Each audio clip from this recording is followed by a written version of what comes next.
orar. Padre, gracias por este hermoso, precioso y sin igual día.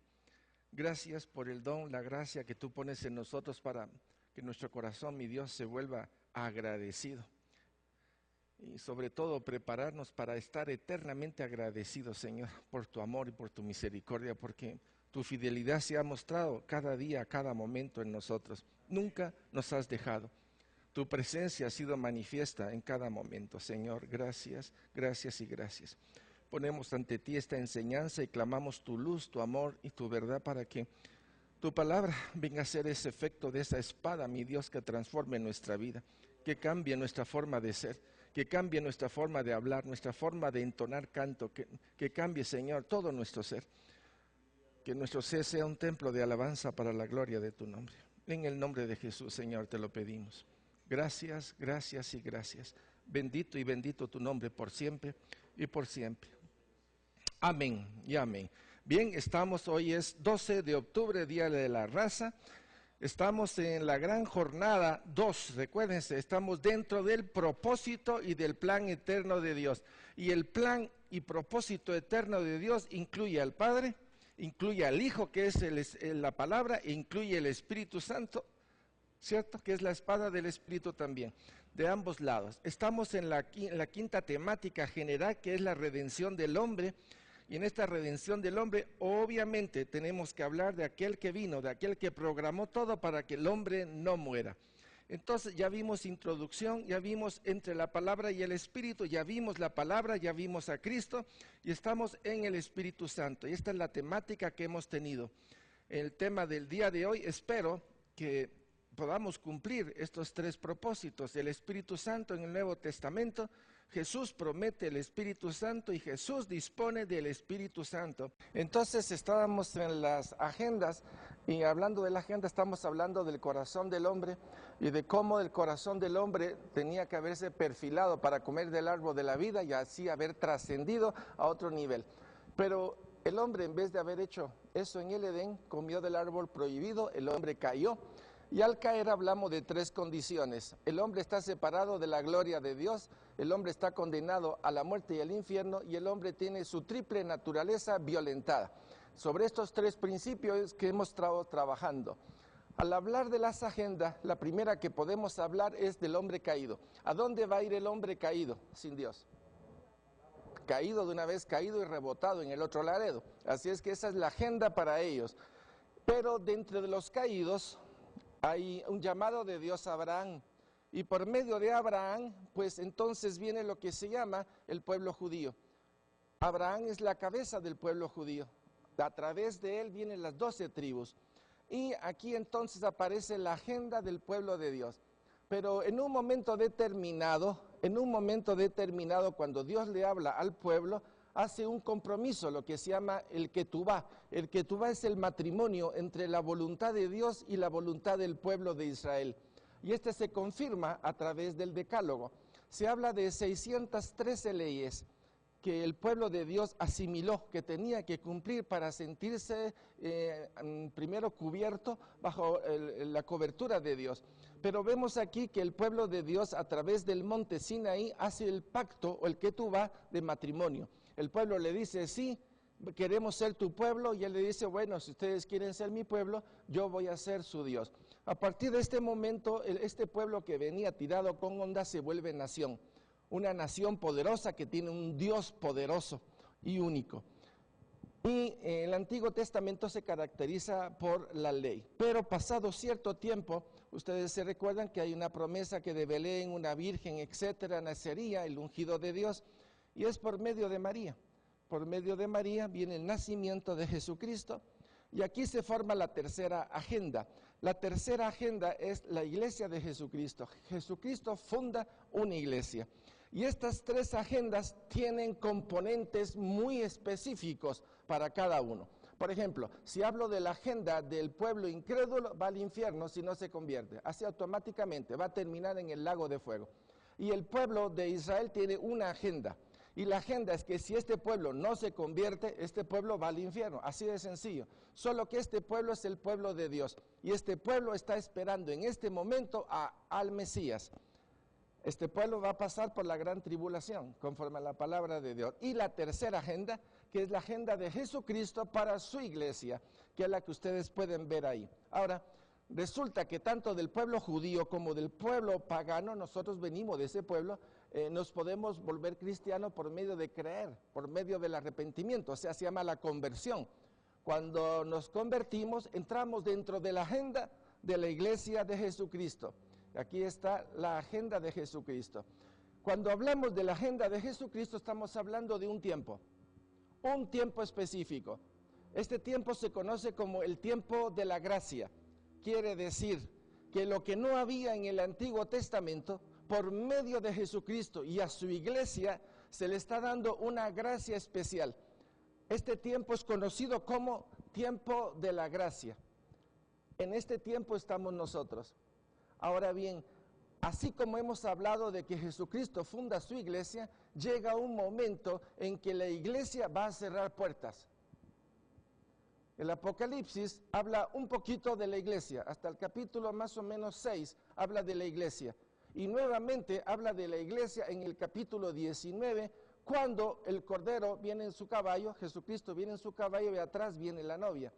La novia está hablando de la iglesia. O sea que para poder leer el Apocalipsis, tenemos que separarlos en las distintas agendas que el Señor nos ha mostrado. Ahora bien, cuando hablamos de la gracia, tenemos que ver que hay un periodo final también de la gracia. Estamos, si usted ve el puntito ese que acabo de poner ahí cabal, y ahí ese puntito azul quiere decir que estamos próximos al arrebatamiento. O estamos próximos al fin de este tiempo, porque posteriormente va a venir la gran tribulación y después va a venir el reinado de Jesucristo, que son por 1000 años. O sea, solo estamos hablando de una etapa, estamos hablando de la agenda de la vida de la iglesia de Jesucristo. Ahí podemos ver también esas dos flechitas. Toda la agenda de Jesucristo, desde el momento en que murió y fue derramado el Espíritu Santo, la gracia está sobre nosotros. Eso quiere decir, hemos sido sacados de la condena a la muerte del infierno y el Señor quiere restituir nuestro espíritu, nuestra alma y nuestro cuerpo. Pero esta posición espiritual, que también se llama santidad, implica que podamos vivir en arrepentimiento y en santidad. Es una orden de Dios el que vivamos así. El papá o nuestro padre quiere que estemos en esta agenda específica, porque va a llegar un momento en que va a venir el arrebatamiento. Y cuando se habla de arrebatamiento, estamos hablando primeramente de que los muertos en Cristo van a resucitar. Primero los muertos, y después los que estén vivos seremos transformados. Y de esta manera, pues, nos iremos en el arrebatamiento. Hasta ahí llega el periodo de la iglesia. Este periodo de la iglesia también comprende las 7 iglesias del Apocalipsis. Ahí está comprendido esas 7 iglesias. En el capítulo 4 y capítulo 5, adoración celestial, el Cordero, etcétera, etcétera, ya es un preámbulo a todo lo que va a venir de lo que se llama la tribulación y la gran tribulación. Bien, con este cuadro yo creo que poquito a poquito hemos ido abriendo nuestra mente. ¿Vamos bien? ¿Pueblo de Dios? Ok, perfecto. Entonces, hay otra posición que es sostenida en la palabra de Dios. Hay algunos versículos, recuérdense que la palabra de Dios, versículo aquí, versículo allá y versículo allá, van formando un tipo de doctrina. Y entonces hay citas que sí y hay citas que no. Por ejemplo, se pierde la salvación, no se pierde la salvación. De ambos lados hay suficiente cita y suficiente peso para defenderla, las dos, ¿verdad? Pero en fin, ahí sí que el que tenga más sabiduría, que encuentre más la palabra y que le encuentre más respuesta y revelación de Dios, tendrá la palabra definitiva. Para nosotros hemos hablado de que si no cuidamos la salvación se pierde. Lo hemos hablado en varias oportunidades, pero esa es la posición de esta iglesia. Entonces puedo ver esta última línea que es azul y puedo ver también que hay personas que siendo cristianas, su estilo de vida, su forma arrogante, su orgullo, su soberbia y el no permitir que la gracia y misericordia de Dios actúe en su vida todos los días, porque el ejercicio es el siguiente. Si somos un vaso y en ese vaso le ponemos una tapadera encima y Dios abre el grifo para que entre el agua, ¿qué pasa si tenemos la tapadera encima? No hay agua. ¿Qué pasa cuando donde se pone el aceite, ¿cómo se llama? La lámpara, el quinqué. Entonces, ¿qué pasa si no permito que el aceite de Dios entre? Porque la gracia y misericordia de Dios es aceite. La obediencia trae aceite. El sacrificio trae aceite. Entonces, debemos de ser renovados, tener nuevo aceite, nuevo frescor de esa unción espiritual para mantenernos por gracia y misericordia en esta línea. Los que no se conserven en esta línea, también hay citas bíblicas que dicen que si no conservan su dignidad, ¿sí?, pasarán la gran tribulación. Entonces eso quiere decir, no por temor es que vamos a hacerlo, sino porque tenemos respuestas válidas en el amor, en la fidelidad, en la misericordia de Dios, para no perdernos a nosotros mismos. Por eso la importancia del clamor de todo el tiempo ante el Señor. Bien, esa es una de tantas laminías que vamos a tener. Esta fue la temática de la semana pasada y nos quedamos en el punto 3, pero me interesa mucho el punto de Belén, Miqueas capítulo 5, versículo 2. Este libro de Miqueas 5:2 da una respuesta que, como dijimos la semana pasada, es impresionante. Dice así: pero tú, Belén, Éfrata, pequeña para estar entre las familias de Judá, de ti me saldrá el que será Señor en Israel. Y dice, y sus salidas son desde el principio, desde los días de la eternidad. Qué interesante, ¿verdad? Cómo esta conjugación de elementos en un mismo versículo puede tener tanta claridad para nosotros. Ok, pasamos entonces al último punto: consagrado y santo por su mismo ser. Lucas 1:35, estoy hablando de Jesús. Respondiendo el ángel le dijo, el Espíritu Santo vendrá sobre ti y el poder del Altísimo te cubrirá con su sombra, por lo cual también el santo ser que nacerá será llamado Hijo de Dios. Estamos hablando de María, estamos hablando de la forma como fue fecundada y la forma como dio a luz a Jesucristo. Jesús obra en el Espíritu Santo. Esta es la importancia de entender. Hemos hablado de la espada y hemos hablado de la palabra, ¿se recuerda? Y cómo la palabra en diferentes niveles lo mostramos durante los últimos meses. Ahora estamos hablando del Espíritu y la forma como el Espíritu ha descendido, ha llenado y está actuando a nivel del pueblo de Dios en forma temporal, a nivel de Jesucristo, la forma como el Espíritu Santo va a quedar sobre la iglesia y la forma como el Espíritu Santo queda en nosotros. Todo este escalafón donde dice la forma como Dios nos abraza para que no nos perdamos. Afronta al diablo. Bueno, ahorita vamos a entrar a varios puntos que son, diría yo, fundamentales. Después de que Jesucristo fue lleno del Espíritu Santo en el bautizo, dice, Jesús lleno del Espíritu Santo volvió del Jordán y fue llevado por el Espíritu al desierto por 40 días. Y era tentado por el diablo y no comió nada en aquellos días, pasados los cuales tuvo hambre. Entonces el diablo le dijo, si eres hijo de Dios, di a estas piedras que se conviertan en pan. Jesús respondiendo le dijo, escrito está. O sea, Cristo, ¿qué está usando? La palabra. Cristo está usando la espada. Escrito está, te recuerdo, mira, pero esto no es de ahora, esto es de antes. Escrito está. No solo de pan vivirá el hombre, sino de toda palabra de Dios. Y le llevó el diablo a un alto monte y le mostró en su momento todos los reinos de la tierra. Y le dijo el diablo, a ti te daré toda esta potestad y la gloria de ellos, porque a mí me ha sido entregada y a quien quiero la doy. Aquí hago un paréntesis. En ningún momento el hombre le entregó a Satanás el poder.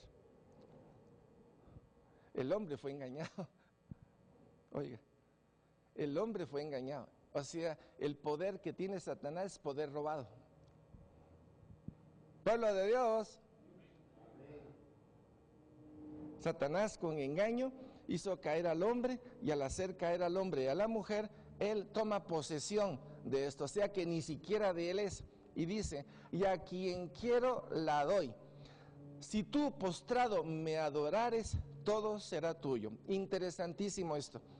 Viene una versión de uno de los escritores exégetas de la palabra de Dios que dice, ¿qué tal si Jesús hubiera pensado y hubiera dicho, ay, si este me lo da de una vez vengo a salvar a todos?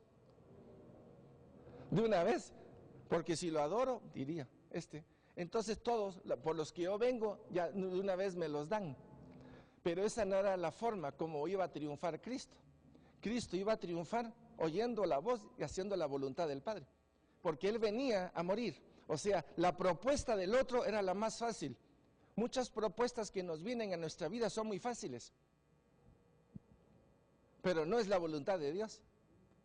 La forma como Satanás se puede usurpar diferentes posiciones para vendernos ideas extrañas, que a la hora de la hora no es nada de Dios. No sé si estoy explicando el punto. Ok.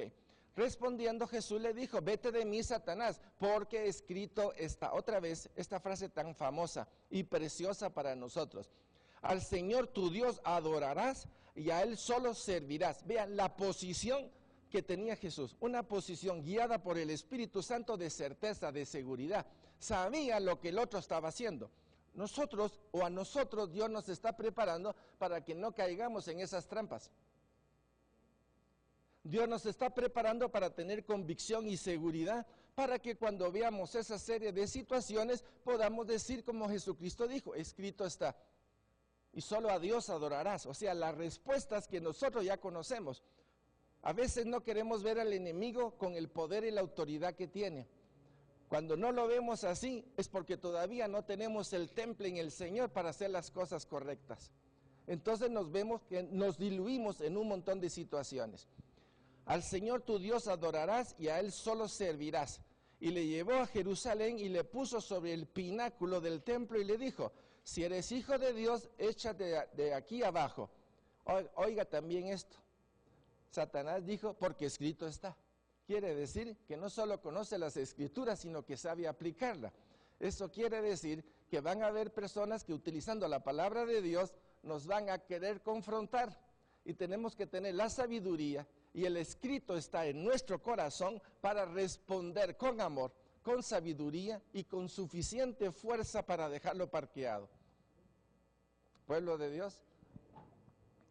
Y dice, porque escrito está, a sus ángeles mandará acerca de ti que te guarden. Lucas 4, 11, 13. Las manos te sostendrán para que no tropieces con tu pie en piedra. Respondió Jesús, le dijo, dicho está, no tentarás al Señor tu Dios. Y cuando el diablo hubo acabado toda tentación, se apartó de él por un tiempo. Ok, aquí un punto importante. Jesucristo, lleno del Espíritu Santo, es lo que dice, lleno del Espíritu Santo. ¿Confronta a quién? O sea, él está 40 días en oración y hay permisividad de Dios para que el enemigo lo ataque. Perfecto. Si Dios permitió eso, ¿será que Dios no va a permitir también que nos ataque a nosotros? ¿Perdón? A todos. Eso quiere decir que estamos en una posición vulnerable si no estamos con la armadura de Dios. Por eso es importante el asociar todos estos elementos. También Jesucristo libera a sus víctimas y dice, os digo que todo aquel que me confesare delante de los hombres, también el Hijo del Hombre le confesará delante de los ángeles de Dios. Mas el que me negare delante de los hombres será negado delante de los ángeles de Dios. Aquel que confiesa a Jesucristo es libre y es libre eternamente. Será confesado ante el trono celestial. Y el que le niegue aquí, le será negado también allá arriba. O sea, el poder de liberación en el nombre de Jesús. Juan 8:36 dice, así que si el Hijo os libertare, seréis verdaderamente libres. ¿Será que Él nos da esa capacidad de libertad?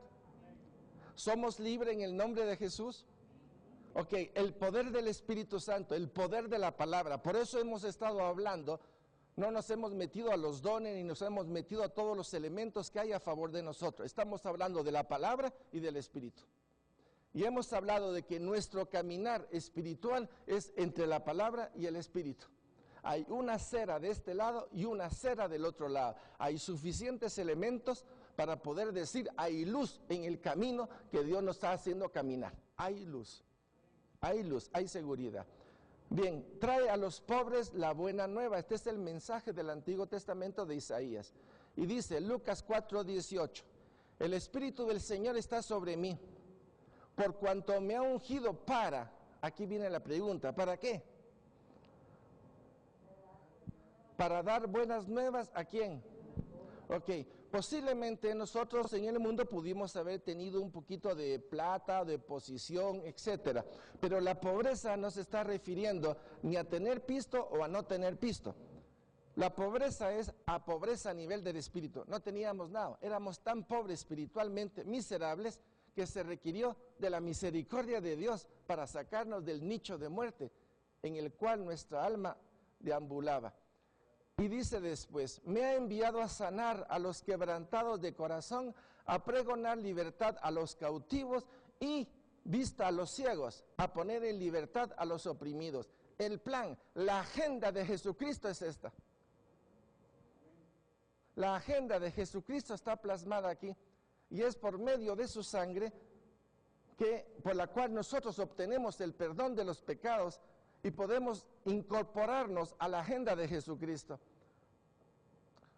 Otro punto importante es el acceso que tiene él al Padre. Lucas 10:21.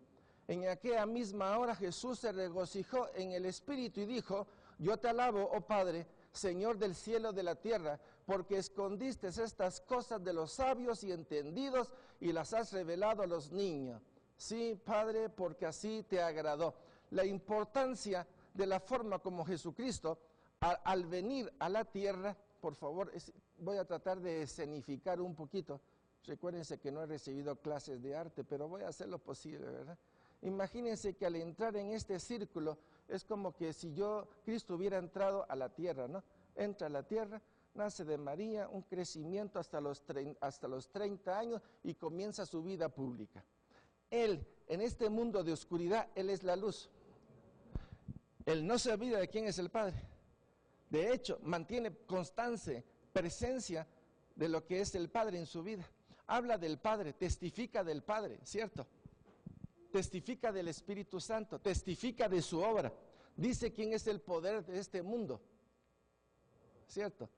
Ataca este poder, lo derrota en la cruz y sabe que con su muerte y resurrección nos otorga a nosotros el privilegio de poder tener esta claridad en este momento histórico en el cual nosotros estamos. Una verdad que es una espada preciosa en nuestras manos. Jesús obra en el Espíritu Santo. Realiza todas sus obras por medio del Espíritu Santo. Milagros, sanidades, etcétera. Todo es prueba de que sobre él reposa el Espíritu. Vamos a Isaías 61:1-2. Recuérdense que estamos hablando del Espíritu Santo en el Nuevo Testamento, especialmente ahorita en la persona de Jesucristo. El Espíritu del Señor es el Señor, el Espíritu del Señor está sobre mí, porque me ungió, me ha enviado a predicar buenas a los abatidos, a vendar a los quebrantados de corazón, a publicar libertad a los cautivos y a los presos, apertura de la cárcel, a proclamar el año de la buena voluntad del Señor y el día de la venganza de nuestro Dios, a consolar a todos los enlutados. El plan del Antiguo Testamento se realiza, se completa en la persona de Jesucristo en Lucas 4. En el Nuevo Testamento, el Espíritu Santo es permanente. Ustedes se recuerdan que cuando hablamos de los profetas del Antiguo Testamento eran tomados en ciertos momentos. Y el pueblo también en ciertos momentos tenía el Espíritu Santo. Pero desde el momento en que Jesucristo muere, dice Jesucristo antes de morir, le dice a sus discípulos, es necesario de que yo me vaya, para que así les pueda enviar al Paráclito, enviar al Espíritu Santo. Veamos Juan 3:34 y dice así, porque el que Dios envió, las palabras de Dios habla, pues Dios no da el Espíritu por medida, sino que lo da completamente. Vamos a entrar a esa porción. El Padre siempre está con él. Juan 8:29 y dice así, porque el que me envió conmigo está. No me ha dejado solo el Padre, porque yo hago siempre lo que le agrada. Veamos esta porción. El Espíritu Santo está en su casa. Juan 16, 14. Dice así: Él me glorificará, porque tomará de lo mío y os lo hará saber. En pocas palabras, Jesús está haciendo la presentación del Espíritu Santo y de la forma como el Espíritu Santo va a accionar en nosotros. Pregunta para todos: ¿qué hace el Espíritu Santo en nuestras vidas? ¿Será que nosotros somos casa del Espíritu Santo? ¿Somos templo del Espíritu Santo? O sea, ¿cuál es la casa del Espíritu Santo? Yo soy la casa. ¿Y qué hace el Espíritu Santo en su casa? Pregunto. Si usted es el dueño, el conocimiento de la verdad nos lleva a la verdad completa. Perdón. Si tienen otro micrófono para que podamos.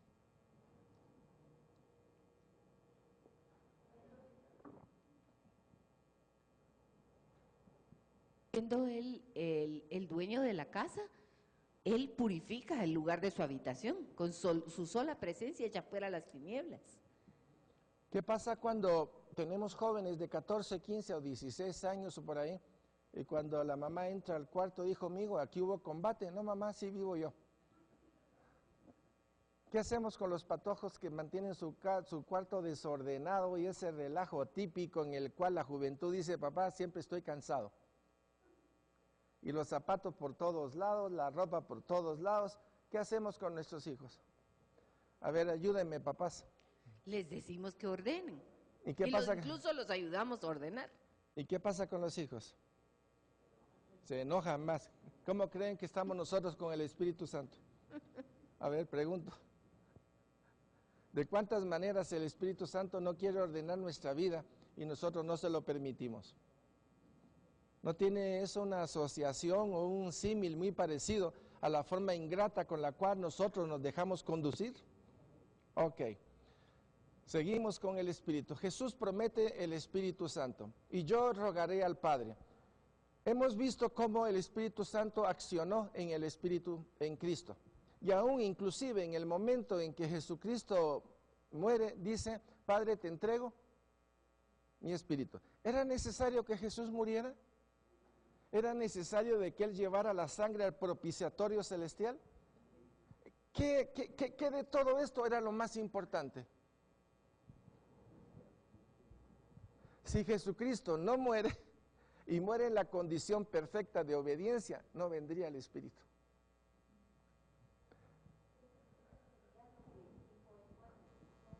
A Juan, es necesario que se cumpla toda justicia. Así es. Repetí, por favor. Es necesario porque Juan le dice, no debería yo de bautizarte, sino tú a mí. Y entonces él le dice, sí, pero es necesario que se cumpla toda justicia. Que se cumpla todo. Vamos a Juan 14, 16, 17, dice, y yo rogaré al Padre y os dará otro consolador para que esté con vosotros para siempre. Estos son elementos importantes en nuestra vida. El Espíritu Santo se nos ha dado para siempre. Dice, el Espíritu de verdad, al cual el mundo no puede recibir porque no le ve ni le conoce. Pero vosotros le conocéis porque mora con vosotros y estará en vosotros. Quiero hacer ahorita una conjugación importante. Si nosotros estábamos caídos aquí en este mundo, ¿quiénes eran los que tenían que venir? Cristo. La palabra, ¿sí? Cristo. Muere Cristo, resucita Cristo, lleva su sangre al propiciatorio. ¿Y a quién envía Él? Eso quiere decir, su vida y mi vida tiene que estar entre la palabra y el Espíritu. Estos son los dos elementos que hemos estado tratando de dar y de dar y de dar. Es entre la palabra y el Espíritu. Aparte es todo lo que la palabra nos pueda dar por un montón de lados, igual que el Espíritu. Cuando nos da sus dones, sus habilidades, sus destrezas, etc. El Espíritu de verdad al cual el mundo no puede recibir porque no le ve ni le conoce. Pero vosotros le conocéis porque mora con vosotros y estará con vosotros. Pregunta, ¿ustedes sienten al Espíritu Santo? Y si, a ver, que levanten la mano todos los que lo sienten. Entonces la pregunta sería ahorita al revés. Si ustedes sienten al Espíritu Santo, ¿cuál es el motivo por el cual no hacemos lo que Él dice? Algunos respondieron, otros se quedaron mudos, otros se sonrieron, otros se dijeron cambiar de pregunta. ¿Esa no les gustó? No, la verdad es que no nos gusta que nos cuestione. El Padre lo enviará en mi nombre, Juan 14, 26. Mas el Consolador, el Espíritu Santo, a quien el Padre enviará en mi nombre, Él os enseñará todas las cosas y os recordará todo lo que yo os he dicho. Cuando unimos todas las citas, cuando vemos el sacrificio, el derramamiento de la sangre y la importancia del Espíritu Santo, ¿saben cómo veo esto? Como una especie de, ¿cómo se llama aquellos buzos antiguos que tenían un tubo hasta allá arriba y iban respirando? Escafandra, ¿verdad? Pero que recibía el aire de allá arriba. Prácticamente así me siento. Porque estoy en un mundo intoxicado, un mundo de perdición, un mundo que va a la debacle. Pero los cristianos debemos de ser como con ese tubo, ese cordón umbilical ubicado en el trono de la gracia, porque de ahí viene todo. De ahí viene todo. El que no tenga su cordón umbilical en el trono de la gracia, hay que preguntar en qué ballena lo tiene puesto. Una ballena nos va a arrastrar por todos lados. Decimos que somos cristianos, etcétera, etcétera, pero nuestra vida, yo qué sé, cuánto rollo hay a nuestro alrededor. Él os enseñará todas las cosas. Quiere decir, hay un maestro divino dentro de nosotros que está dispuesto a enseñarte y a revelarte las cosas secretas de Dios. Qué tremendo ustedes. Hasta los misterios de Dios. Le ocultó Cristo a Abraham lo que iba a hacer. No, se ve que en las Sagradas Escrituras dice, ¿le ocultaré yo a mi siervo, a mi amigo, lo que he de hacer? De ninguna manera. Ven para acá, Abraham. Te voy a decir que Sodoma y Gomorra, capichus, Dios. Pero Señor le dijo, y si hubiera 50 justos, ¿quieres parlamentar conmigo? Así que tú tienes misericordia. Yo te voy a decir lo que es la misericordia. ¿Está bien si hay 40? Y si hay 30, está bien si hay 30. Y si hay 20, el pobre judío se quedó, ¿cierto? Hasta que llegó un momento en que dijo, ya no puedo negociar más. Pero ¿qué tal si hubiera llegado al nivel de los justos?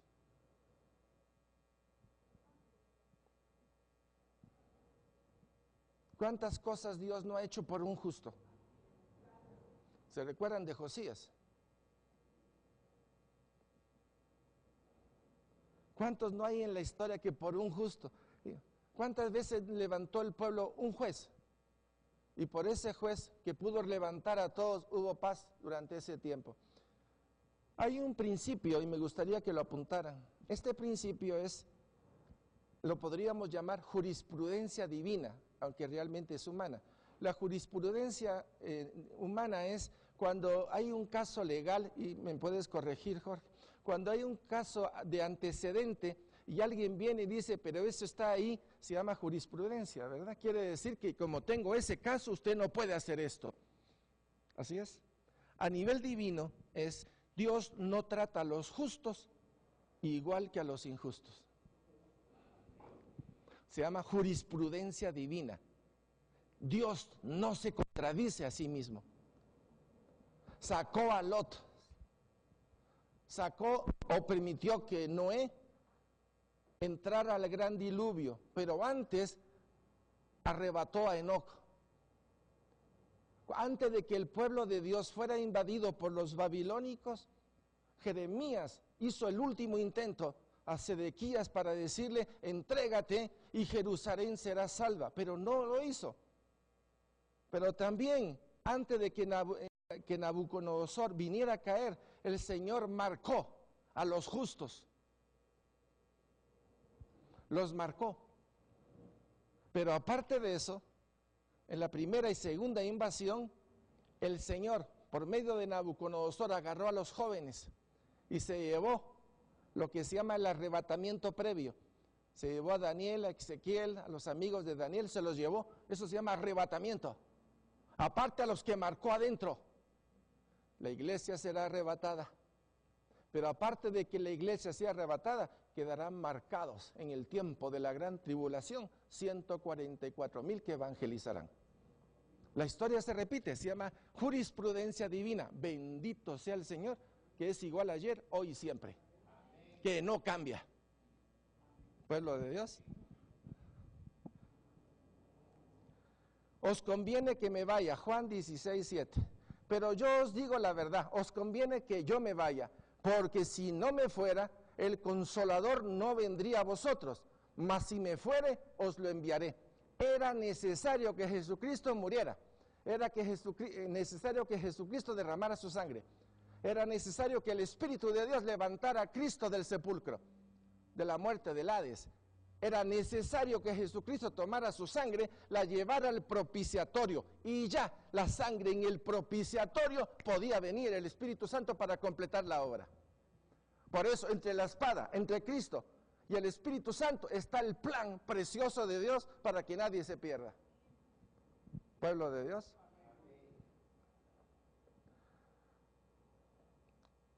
Juan 7:39. Esto dijo del Espíritu que había de recibir los que creyesen en Él, pues aún no había venido el Espíritu Santo, porque Jesús no había sido aún glorificado.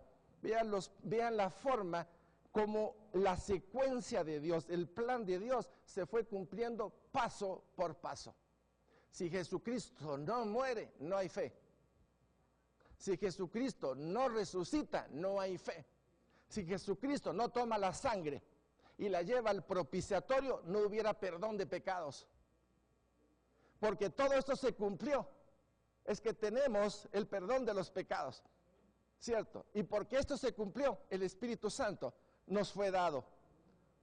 Jesucristo fue glorificado, fue levantado por encima de todo y se le dio nombre en el cielo, la tierra y debajo de la tierra.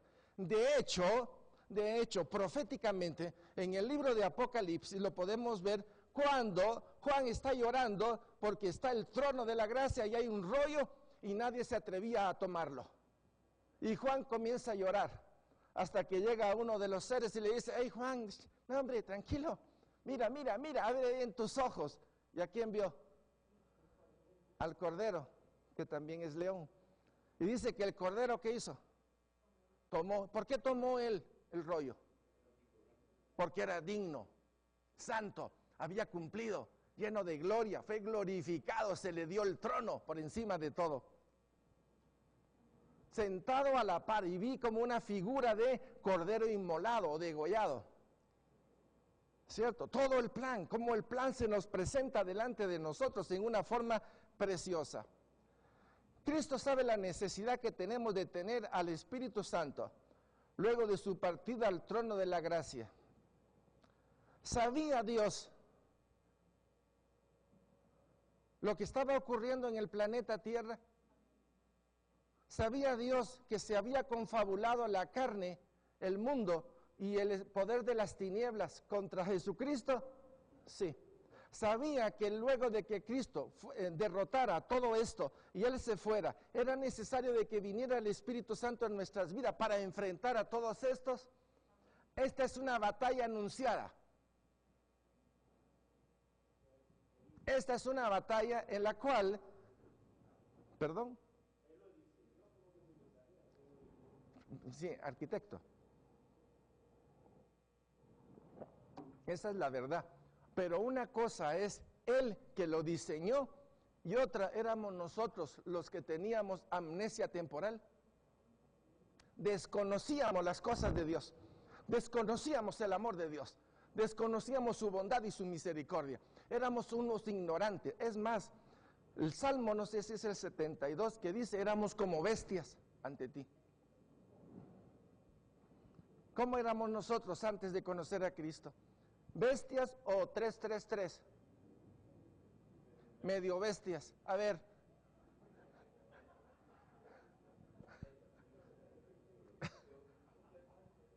El Salmo 32, ustedes se recuerdan también que si él no hubiera puesto el freno sobre la bestia, el mulo, la mula, ¿qué nos hubiera pasado?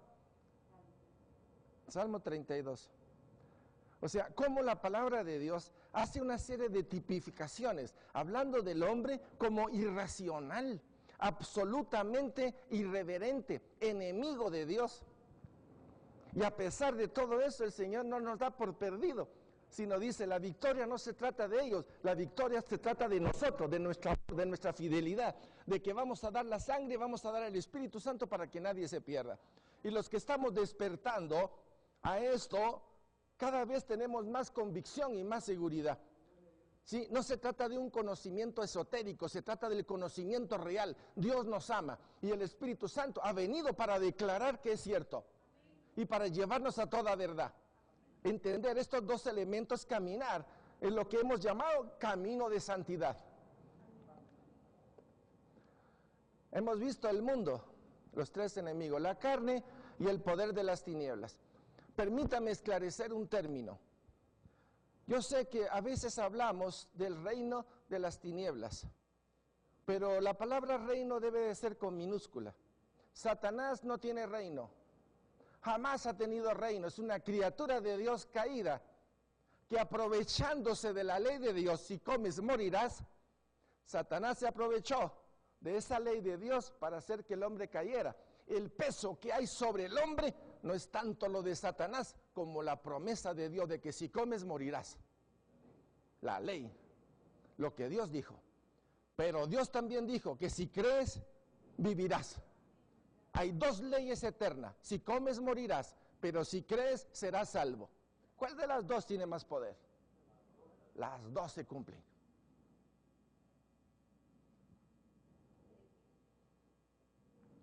Yo entiendo ahí que precisamente en Colosenses, cuando dice que Cristo anuló el acta de los decretos que pesaba en mi contra, el decreto anulado es precisamente ese, el decreto de si comes morirás, porque Él Cristo lo cumplió muriendo, y entonces tenemos, si creemos en Él, tenemos vida eterna.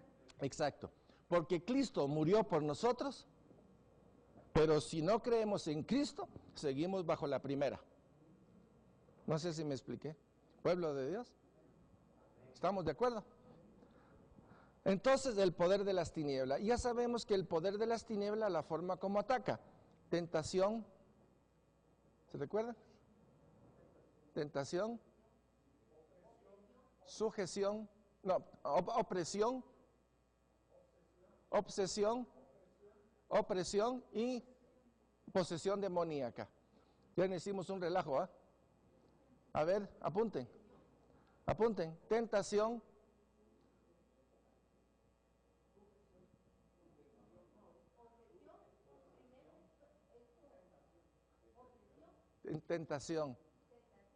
opresión, tentación, opresión, obsesión y posesión, que puede ser parcial o que puede ser completa.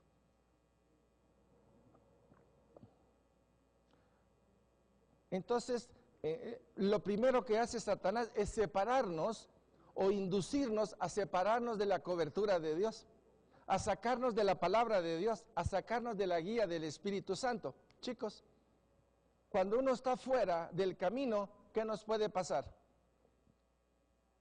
De todo. Hasta el mariachis o la mujer nos cae encima. Cuando estamos fuera de la voluntad de Dios, nos cae con una intención terrible si no estamos en el Señor. Fíjense ustedes.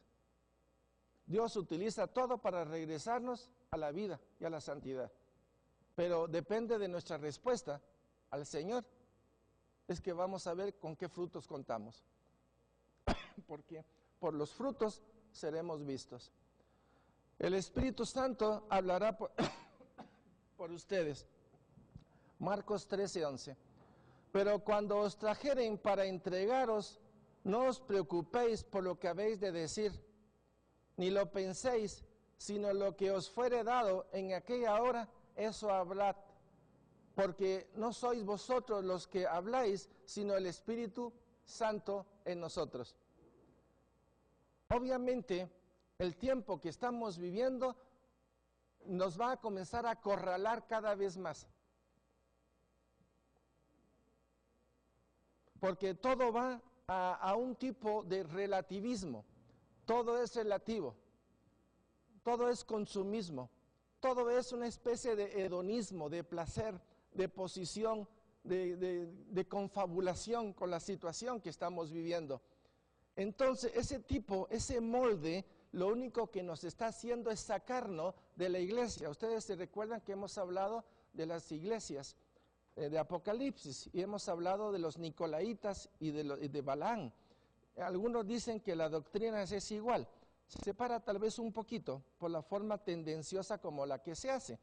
Y podemos ver cómo estos Nicolaitas diluyen la fe. Nos quieren separar de las cosas de Dios para meternos en lo que el mundo tan gratamente nos dice que es bueno, ¿verdad? Pero no alaba a Dios, no bendice a Dios, no glorifica a Dios. Sencillamente es una especie de relativismo y de confort. El enemigo nos quiere sacar de la protección de Dios, de la cobertura de Dios, hacernos olvidar de quién es el Señor y meternos dentro de un mundo pagano que nos diluye en todo sentido. Y poco a poco ya no tenemos aceite y poco a poco estamos perdidos como la Llorona. Y después lo que nos queda es llorar y lamentar muchas cosas. Romanos 8:11, y si el espíritu de aquel que levantó de los muertos a Jesús mora en vosotros, el que levantó de los muertos a Cristo Jesús vivificará también vuestros cuerpos mortales por su espíritu que mora en vosotros.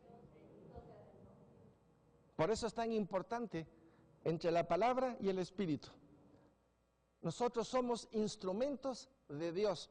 Ahora, cuando hablo de instrumentos, a veces uno puede usar esto como algo tejido.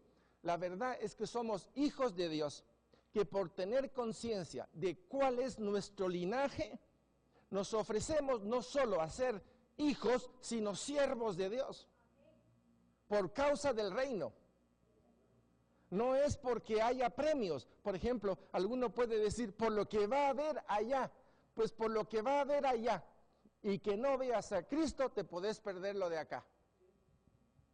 Porque si acá ves a Cristo, allá no vas a buscar otra cosa más que a Cristo. Tremendo ustedes. Pueblo de Dios, ¿me están siguiendo? ¿O voy solito ahorita por martes? ¿Pueblo? ¿Vamos bien? Entonces, ¿qué es lo que nos compete hacer? ¿Brincar, resistirnos o clamar gracia y misericordia? Bueno, yo puedo clamar gracia y misericordia, pero si el Señor dice que su misericordia es nueva todos los días, ¿debo de clamarla o debo de recibirla?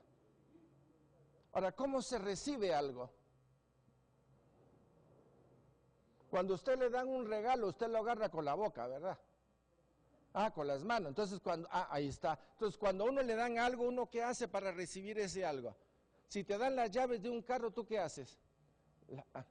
Eso no es, una vez se la estás quitando, no, hay que poner la mano, ¿verdad? La gracia y misericordia de Dios es nueva todos los días para nosotros. Ahora, présteme atención, la gracia y misericordia de Dios es nueva para nosotros, para que nuestra carne cochina no se mande encima de nosotros. Porque nuestra carne, si no recibe el impacto de la gracia y misericordia de Dios, la carne se encarama y nos ata. Pueblo de Dios, ¿estamos? Bien, vamos a parar el día de hoy aquí.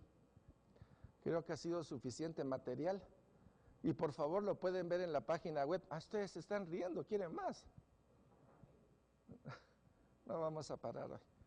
Padre, gracias por este día. Gracias por tu amor, por tu misericordia, por tu bondad, por la obra preciosa que estás haciendo en nuestras vidas. Señor, clamamos a ti gracia y misericordia para la permanencia intermedia y permanencia final. Abre nuestros ojos, Señor. Abre nuestros ojos al crucificado. Abre nuestros ojos al resucitado. Abre nuestros ojos al glorificado. Abre nuestros ojos al que está sentado en el trono. Abre nuestros ojos al Rey de Reyes y Señor de Señores, desde para toda la eternidad.